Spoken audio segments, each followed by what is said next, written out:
पंचनामा न्यूज, सर्वसामान्य जनतेचा बुलंद आवाज।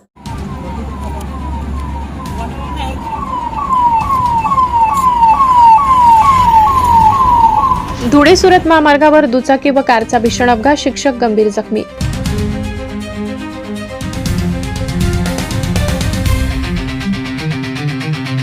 विसरवाडी पुलावर अपघात, प्राथमिक उपचारानंतर नंदुरबार जिल्हा रुग्णालयात हलवलं।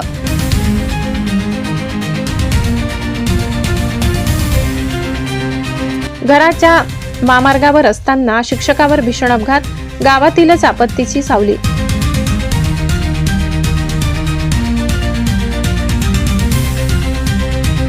धुळे सुरत राष्ट्रीय महामार्गावरील विसरवाडी येथील सरपणी नदीच्या पुलावर आज दुपारी 12 वाजेच्या सुमारास दुचाकी आणि कारमध्ये भीषण अपघात झाला।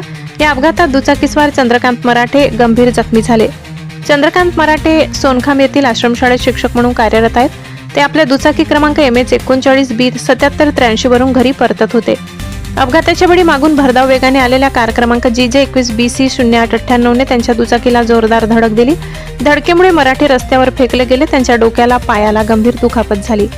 अपघाताची माहिती मिळताच महामार्गावरील अपघातग्रस्तांना विनामूल्य सेवा देणाऱ्या नाणीजधाम रुग्णवाहिकेचे पायलट सुरेश वसावे घटनास्थळी धावले। त्यांनी तात्काळ जखमी शिक्षकांना विसरवाडी ग्रामीण रुग्णालयात उपचारासाठी दाखल केले। मात्र दुखापत गंभीर असल्यामुळे प्राथमिक उपचारानंतर त्यांना पुढील उपचारासाठी नंदुरबार जिल्हा रुग्णालयात हलविण्यात आले। महामार्गावर अपघात दरवर्षी वाढत असल्याने नागरिकांचे अनुभव आहेत। यामागचे मुख्य कारण दिशादर्शक फलक, सूचना फलक आणि गाव शहराजवळ वेगमर्यादा दर्शविणारे फलक नाहीत। नागरिकांचे म्हणणे आहे की अपुरी सुविधा वाहन चालकांच्या सुरक्षेसाठी धोका निर्माण करत आहे। विसरवाडी पोलीस या प्रकरणी सखोल तपास करत आहेत।